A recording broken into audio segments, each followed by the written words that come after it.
जय हिंद प्रिय छात्रों, नमस्कार। स्वागत करते हैं एक बार फिर से आप सभी का JPY गोल्डन स्टडी के यूट्यूब चैनल में। फ्रेंड्स, आज हम लोग पढ़ेंगे भूगोल वर्ग 10 ज्योग्राफी क्लास 10th में इकाई 2 इकाई 2 पढ़ेंगे कृषि यानी एग्रीकल्चर पढ़ेंगे। तो दोस्तों, क्वेश्चन आंसर शुरू करने से पहले मैं आप सभी को बता दूं, जो इकाई है इकाई 2 कृषि, इसमें कृषि किसे कहते हैं और कृषि के लिए किन किन चीज़ों की आवश्यकताएं होती हैं, ये अगर समझ जाते हैं तो यह जो चैप्टर है यह तो आसान होगा ही। साथ साथ यदि आप परिभाषा नहीं जानते हैं तो परिभाषा भी जान लेंगे और इसके अंतर्गत जो क्वेश्चन आंसर हैं वे भी आप समझ जाएंगे। तो क्वेश्चन बनाए हैं दोस्तों आपके लिए हम, कृषि इंग्लिश में एग्रीकल्चर, कृषि को इंग्लिश में एग्रीकल्चर कहते हैं। और कृषि किसे कहते हैं तो इसका आंसर है फसल उगाने की प्रक्रिया को कृषि कहा जाता है। यानी यदि आप किसान के बच्चे हैं तो आपको पता होगा कि आपके पिता, आपके पापा खेती करते हैं और वही खेती तो कृषि है। यानी फसल उगाने की प्रक्रिया को कृषि कहा जाता है। अब दोस्तों, हम पढ़ेंगे कि कृषि के लिए किन किन चीज़ों की आवश्यकता होती है।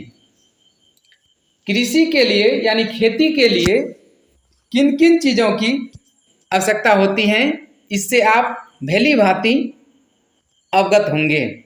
अगर नहीं है तो चलिए जानते हैं आंसर। खेती के लिए, कृषि के लिए क्या क्या चाहिए आपको? उपजाऊ मिट्टी चाहिए, उपजाऊ मिट्टी, बीज, खाद एवं सिंचाई की आवश्यकताएं होती हैं। यानी आप किसी भी प्रकार की खेती करते हैं, चाहे वो खाद्य फसल हो या फिर व्यापारिक कृषि हो, यानी कि धान, गेहूँ, जूट, मक्का, इसके अलावा जो तिलहन और दलहन है, तेल और दाल वाले जो फसल हैं, उसके लिए आपको उपजाऊ मिट्टी चाहिए।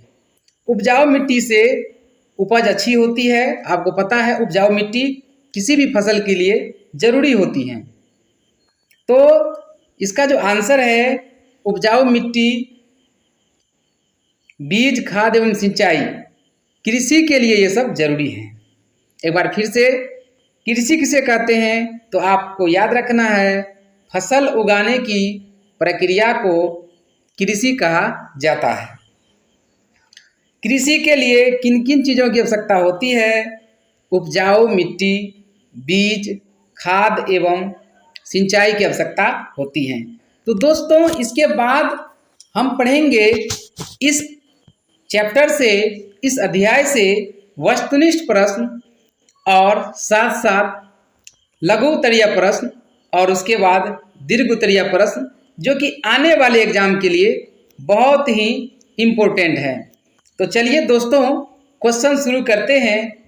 आपके सामने यहाँ से क्वेश्चन शुरू होने वाले हैं वस्तुनिष्ठ प्रश्न से, और इसमें पढ़ेंगे वस्तुनिष्ठ और गैर वस्तुनिष्ठ प्रश्न, सब्जेक्टिव और ऑब्जेक्टिव प्रश्न को पढ़ेंगे और समझेंगे। यदि आप इस अध्याय को पढ़े हो और प्रश्न उत्तर नहीं समझे हो तो ये वीडियो आपके लिए बहुत ही महत्वपूर्ण है। तो चलिए क्वेश्चन शुरू करते हैं। यदि आप चैनल पे नए हैं तो आज ही सब्सक्राइब करें JPY गोल्डन स्टडी चैनल को और वीडियो को शेयर करें। दोस्तों, शेयर करना नहीं भूलें वीडियो को, ताकि आने वाले स्टूडेंट जो एग्ज़ाम देंगे, आने वाले वर्ष में एग्ज़ाम जो देंगे, उनको काफ़ी लाभ पहुँचे और यहाँ से बहुत सारे क्वेश्चन परीक्षा में पूछे।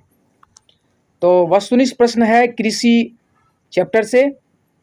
पहला प्रश्न है, पंजाब में भूमि निम्नीकरण का मुख्य कारण है?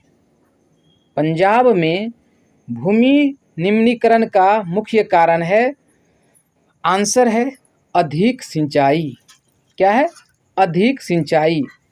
मतलब आवश्यकता से अधिक जब हम खेतों में पानी देते हैं, यानी फसल को पटाते हैं, तो फसल क्या होती है? फसल तो होती है, लेकिन भूमि निम्नीकरण वहाँ पर भूमि निम्नीकरण का कारण बनता है। क्या बनता है? भूमि निम्नीकरण का कारण बनता है अधिक सिंचाई करने से। मशीन द्वारा बहुत जगह सिंचाई होती है, आपको पता है, तो वही है सिंचाई। अधिक सिंचाई से भूमि निम्नीकरण होता है। क्वेश्चन नंबर 2, सोपानी कृषि किस राज्य में प्रचलित है? सोपानी का मतलब सीढ़ी के तरह, सीढ़ी तो आप देखें स्टेप बने होते हैं, उसी स्टेप के तरह जो खेती होते हैं सोपानी कृषि होती है। तो सोपानी कृषि किस स्टेट में प्रचलित है? उत्तराखंड में। कहाँ? उत्तराखंड में। प्रश्न नंबर 3, मरुस्थलीय मृदा का विस्तार निम्न में से कहाँ है? मरुस्थलीय मृदा का विस्तार निम्न में से कहाँ है? आंसर होगा राजस्थान। कहाँ है? राजस्थान। प्रश्न नंबर 4, मेढक फ्रॉग, मेढक के प्रजनन को नष्ट करने वाला रसायन कौन है? इंपॉर्टेंट क्वेश्चन है। मेढक के प्रजनन को नष्ट करने वाला रसायन कौन है? एंड्रीन। वो केमिकल एंड्रीन है। इस केमिकल के माध्यम से मेढक के प्रजनन को नष्ट किया जाता है, यानी मेढक जो है नहीं बढ़ेगा, मेढक नष्ट हो जाएगा। प्रश्न नंबर 5, काली मृदा का दूसरा नाम क्या है? तो काली मृदा का दूसरा नाम है, आंसर में रेगुर मृदा। कई बार पूछा गया प्रश्न बिहार बोर्ड में 10th में। रेगुर मृदा काली मृदा का दूसरा नाम है। अब यहाँ से कुछ इम्पोर्टेंट क्वेश्चन आपके सामने है, यहाँ पे स्टार लगे हुए हैं। इससे स्पष्ट होता है कि ये क्वेश्चन कुछ अलग टाइप के हैं, हालांकि इसी चैप्टर से रिलेटेड है, लेकिन पूछने का तरीका अलग होगा। तो ये क्वेश्चन यहाँ से हम बनाए हैं आपके लिए। क्वेश्चन 6 में, भारत भूमि संसाधन में है, भारत भूमि संसाधन में संपन्न है। क्या है? संपन्न है। क्वेश्चन नंबर 7, लैटेराइट शब्द की उत्पत्ति ग्रीक भाषा के किस शब्द से हुआ है? लैटेराइट शब्द की उत्पत्ति ग्रीक भाषा के लेटर शब्द से हुआ है। LATER। किसी से? लेटर शब्द से। क्वेश्चन नंबर 8, मृदा को अपने स्थान से विविध क्रियाओं द्वारा स्थानांतरित होना कहलाता है। मिट्टी आप देखे होंगे, पृथ्वी की जो ऊपरी परत है वही मृदा है जिस पर हम लोग फसल का उत्पादन करते हैं। तो वो मृदा को, यानी उसी मृदा को अपने स्थान से, यानी जिस स्थान पर है उससे अलग, अपने स्थान से अलग हो जाते हैं, दूसरे जगह चले जाते हैं, दूसरे स्थान पर अपने स्थान से विविध क्रियाओं द्वारा, प्रोसेस द्वारा क्या होते हैं? ट्रांसफर्ड हो जाते हैं, स्थानांतरित हो जाते हैं, दूसरे जगह चले जाते हैं। तो वो कहलाता है भूक्षरण। क्या कहलाता है? भूक्षरण। भूमि का क्षरण हुआ तो भूक्षरण। क्वेश्चन नंबर 9, मजेदार वीडियो बनने वाला है दोस्तों, काफ़ी क्वेश्चंस हम लोग करेंगे और एग्जाम में अच्छे से अच्छे अंक लाएंगे। क्वेश्चन नंबर 9, असंगठित पदार्थों से निर्मित पृथ्वी की सबसे ऊपरी पतली परत कहलाती है। ऊपरी पतली परत, इससे पहले बताए थे, मृदा कहलाती है। असंगठित पदार्थों से निर्मित पृथ्वी की सबसे ऊपरी पतली परत मृदा कहलाती है। मृदा की परिभाषा आ गई दोस्तों। अब क्वेश्चन नंबर 10, उत्तर बिहार में बालू प्रधान जलोढ़ को क्या कहते हैं? तो नॉर्थ बिहार में बालू प्रधान जलोढ़ को दियारा भूमि कहते हैं। क्या कहते हैं? दियारा भूमि कहते हैं। याद रखेंगे दोस्तों, ये सभी वस्तुनिष्ठ प्रश्न ऑब्जेक्टिव क्वेश्चंस में हैं। अब बढ़ेंगे हम लोग आगे। अब पढ़ते हैं हम लोग लघु उत्तरीय प्रश्न। क्वेश्चन नंबर 1, जलोढ़ मृदा के विस्तार वाले राज्यों के नाम बतावें। इस मृदा में कौन कौन सी फसलें लगाई जा सकती हैं? यहाँ कॉर्नर्स पे VVI लिखा हुआ है। इसका मतलब ये क्वेश्चन पूछा गया है, मतलब ऐसा प्रश्न पूछा जाता ही है दोस्तों, इसलिए यहाँ कॉर्नर्स पे VVI लिखा गया है। इस पर भी ध्यान रखें। इस क्वेश्चन को ज़्यादा से ज़्यादा समझेंगे, पहले सुनेंगे उसके बाद समझेंगे, समझ में आना ही है। आंसर होगा कि जलोढ़ मृदा मुख्य रूप से बिहार, आंध्र प्रदेश, पश्चिम बंगाल, उत्तराखंड, हरियाणा राज्यों में मिलती है। इस मृदा में मुख्य रूप से चावल, धान, जूट, तंबाकू, गेहूं, गन्ने फसलें होती हैं। यहाँ इम्पोर्टेंट लाइन्स है कि जलोढ़ मृदा जो होती है मुख्य रूप से बिहार, यानी जिस राज्य में हम लोग रहते हैं, हम तो बिहार से हैं, तो आप भी अगर बिहार से हैं तो बिहार तो समझ रहे हैं राज्य है, उसी प्रकार आंध्र प्रदेश, पश्चिम बंगाल, उत्तराखंड, हरियाणा राज्यों में जलोढ़ मिट्टी मृदा मिलती है। और इस मिट्टी मृदा में मेनली कौन कौन से फसल होते हैं? चावल, जूट, तंबाकू, गेहूं, गन्ने फसलें होती हैं। तो आशा करते हैं कि आप समझ गए हैं दोस्तों। नहीं समझे हैं तो एक दो बार सुन लेंगे, समझ में आ ही जाएगा। अब बढ़ते हैं नंबर 2 पर। सेकेंड क्वेश्चन है, समोच्च कृषि से आप क्या समझते हैं? समोच्च कृषि से आप क्या समझते हैं? यहाँ VVI लिखा हुआ है, यहाँ भी कॉर्नर्स पे VVI लिखा हुआ है। क्वेश्चन बैंक में आप देखना दोस्तों, यह क्वेश्चन कई बार पूछा गया है, इसलिए VVI बनाए हैं और चांस बनता है ऐसे क्वेश्चन का एग्जाम में। तो आंसर यहाँ होगा, पहाड़ी या पर्वतीय भागों में समोच्च जुताई द्वारा कृषि होती है। यानी जिस क्षेत्र पर पहाड़ हो या जिन भागों में पहाड़ या पर्वत हो वही है पहाड़ी या पर्वतीय भाग। तो उस क्या होता है, उनमें समोच्च जुताई द्वारा कृषि होती है वहाँ पर, ताकि इसके द्वारा मृदा अपरदन यानी मिट्टी का जो कटना छटना होता है, मिट्टी अपरदन, मृदा अपरदन को रोका जा सकता है। ठीक है, मिट्टी का जो बहाव एक जगह से दूसरे जगह होने लगती है उसको रोका जा सकता है। तीव्र ढालों वाली भूमि पर समोच्च रेखाओं के अनुसार मेड़ बनाकर, मेड़ तो आप देखे होंगे खेतों में, मेड़ बनाकर कृषि की जाती है। क्यों? ताकि पानी के जो बहाव है उसमें रुकावट आए और कृषि हो। मेड़ नहीं रहेगा तो पानी तो बह जाएगा ना, जहाँ नहीं जाना चाहिए वहाँ चले जाएगा। इसलिए पानी को सही तरह से इस्तेमाल करने हेतु आपको मेड़ बनाना चाहिए, इसलिए मेड़ वहाँ पर बनाई जाती है। तो एक बार फिर से पढ़ लेते हैं। पहाड़ी या पर्वतीय भागों में समोच्च जुताई द्वारा कृषि होती है, ताकि इसके द्वारा मृदा अपरदन को रोका जा सकता है, मृदा अपरदन को रोका जा सकता है। और कहीं कहीं तीव्र ढाल होती हैं, तो तीव्र ढालों वाली जो भूमि होती है उस पर समोच्च रेखाओं के अनुसार मेड़ बनाकर, है ना, मेड़ बनाकर कृषि की जाती है, ताकि पानी के जो बहाव है, बहाव में रुकावट आए, यानी पानी के बहाव में रुकावट आती है और कृषि की जाती है, क्योंकि फसल के लिए तो आपको पानी चाहिए, इसलिए मेड़ बनाना जरूरी है।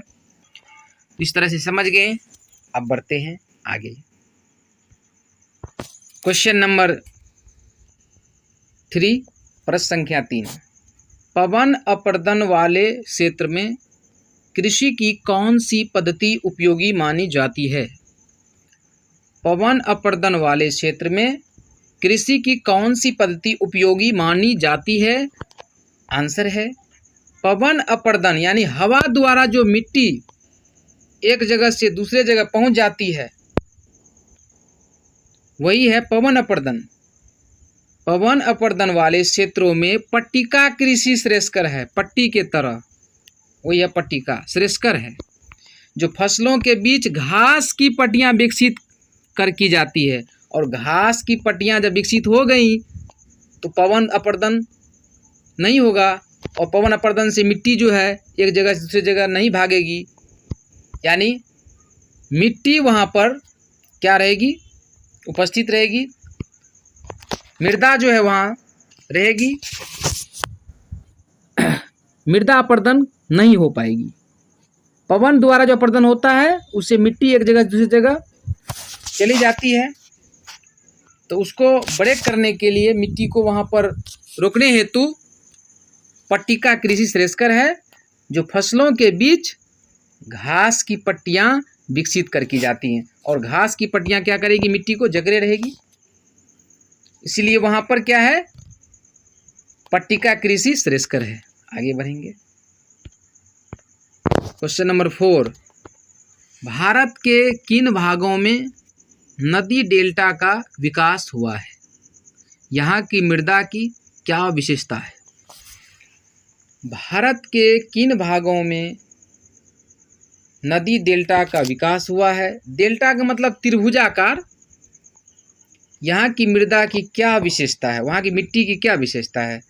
तो आंसर है भारत के पूर्वी तटीय मैदान, पूर्व दिशा वाली तटीय मैदान स्थित महानदी गोदावरी, कृष्णा और कावेरी नदियों द्वारा निर्मित डेल्टा का निर्माण हुआ है। त्रिभुजाकार भाग डेल्टा कहलाता है। यहाँ की मृदा में पोटास, फॉस्फोरस और चूना जैसे तत्वों की प्रधानता है, जो फसल के लिए उपयोगी हैं। इन क्षेत्रों में जलोढ़ मिट्टी पाई जाती है, क्योंकि नदी तटीय मैदान है। और कौन कौन सी नदियां हैं? महानदी, गोदावरी, कृष्णा और कावेरी। इन नदियों द्वारा निर्मित डेल्टा का निर्माण हुआ है। यहाँ की जो मिट्टी है, मृदा है, उसमें पोटास, फॉस्फोरस और चूना जैसे तत्वों की प्रधानता है। इन क्षेत्रों में जलोढ़ मिट्टी पाई जाती है, इसलिए यहाँ पर गहन खेती की जाती है, क्योंकि जलोढ़ मिट्टी काफी उपजाऊ होती है। आगे क्वेश्चन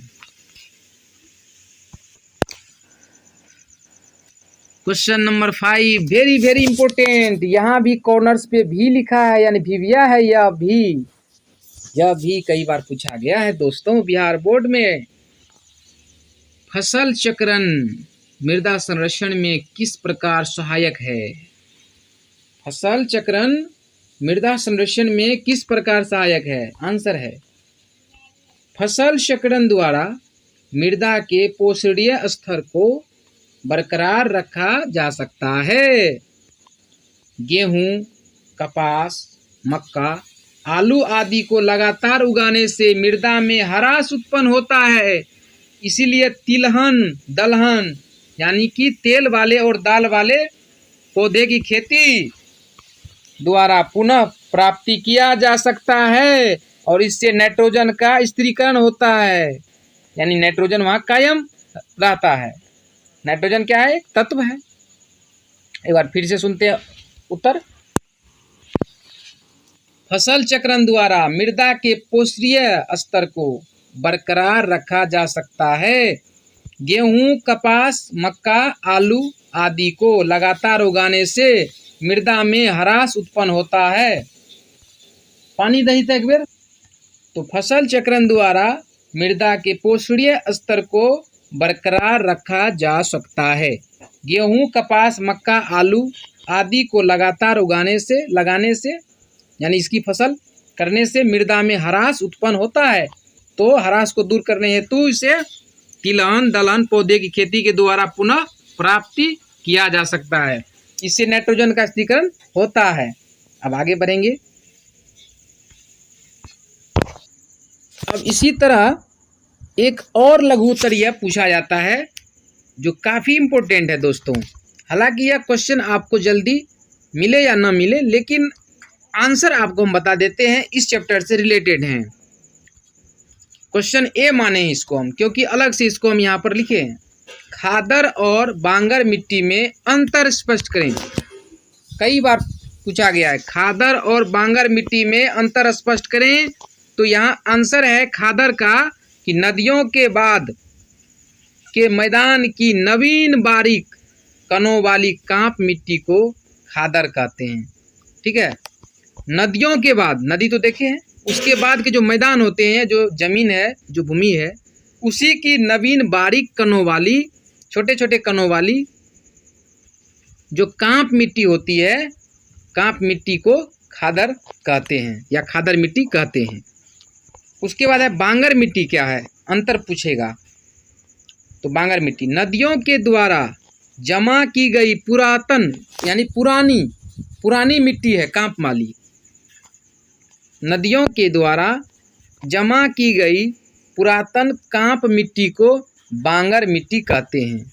नदी के द्वारा है ना, नदियों के द्वारा जमा की गई पुरातन यानी पुरानी कांप मिट्टी को बांगर मिट्टी कहते हैं। तो दोस्तों यह भी लघु उत्तर है, इन्हें आप याद रखें, अवश्य याद रखें, क्योंकि यह भी भिबिया है, यहाँ पर यह भिबिया है, इम्पोर्टेंट है। अब हम लोग बढ़ते हैं दीर्घ उत्तरीय प्रश्नोत्तर में। लॉन्ग क्वेश्चन में चलते हैं। लॉन्ग दीर्घ उत्तरीय प्रश्नोत्तर जो 5 अंक का होता है।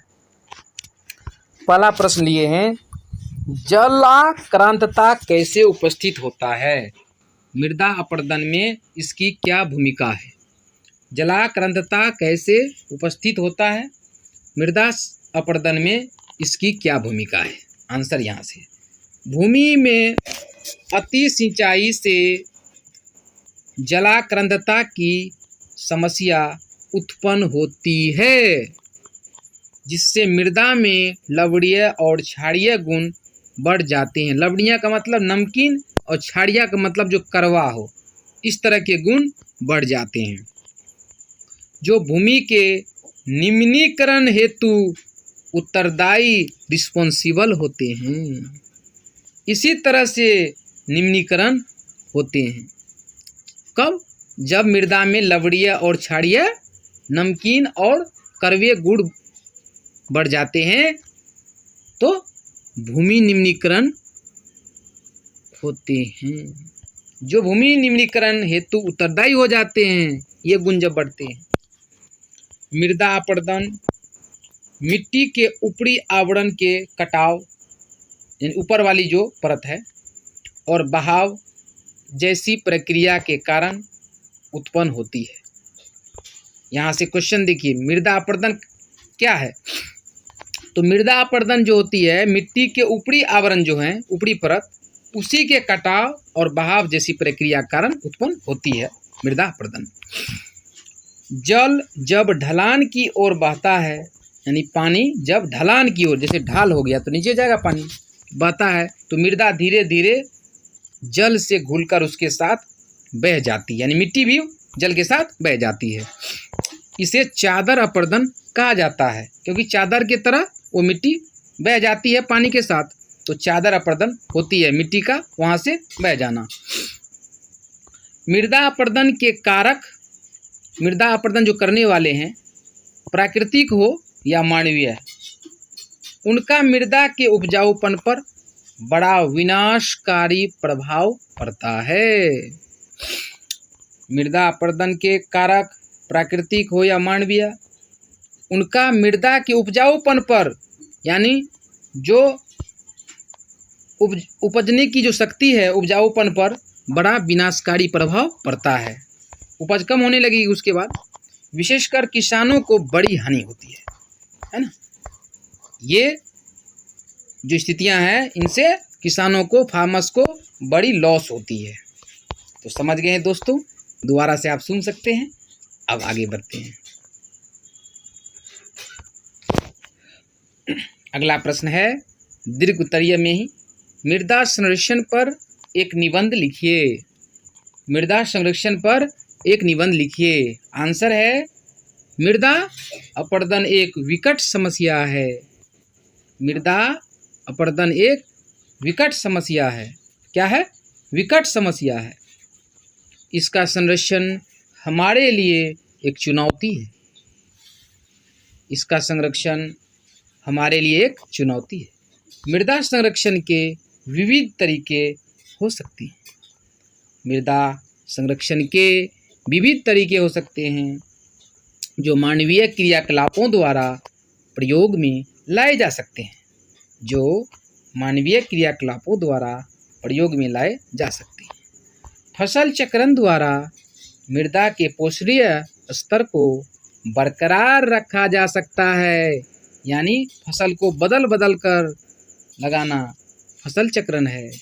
फसल चक्रण द्वारा मृदा के पोषणीय स्तर को बरकरार रखा जा सकता है ताकि फिर से जो है पैदावार हो सके, ताकि उपज फिर से बढ़िया हो सके। आगे बढ़ेंगे। आगे देखिए, गेहूँ, कपास, आलू, मक्का आदि के लगातार उगाने से मृदा में ह्रास उत्पन्न होता है। इसे तिलहन दलहन पौधों की खेती द्वारा पुनः प्राप्ति किया जा सकता है ना। तिलहन दलहन गेहूँ, कपास, आलू, मक्का आदि के स्थान पर करेंगे तो उपजाऊपन पुनः प्राप्ति हो सकती है।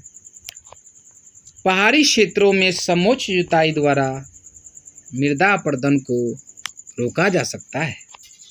रसायन का, केमिकल का उचित उपयोग तथा वृक्षारोपण कर वृक्ष की संख्या बढ़ाकर पौधे लगाकर मृदा का संरक्षण किया जा सकता है।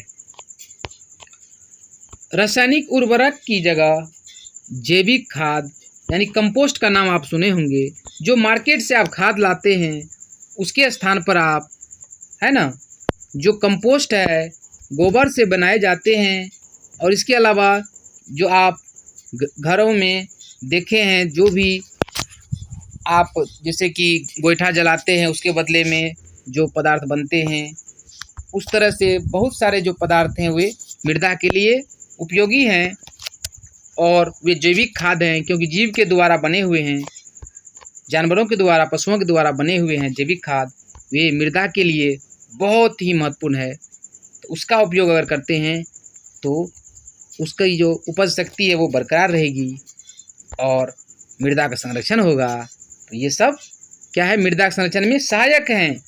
मार्केट वाली जो खाद है उसके स्थान पर जैविक खाद का यूज करना मृदा संरक्षण में सहायक है। तो दोस्तों उम्मीद करते हैं कि वीडियो भले ही लंबे हो, लंबा हुआ है लेकिन आपके लिए बहुत ही महत्वपूर्ण है। इसको शेयर करें।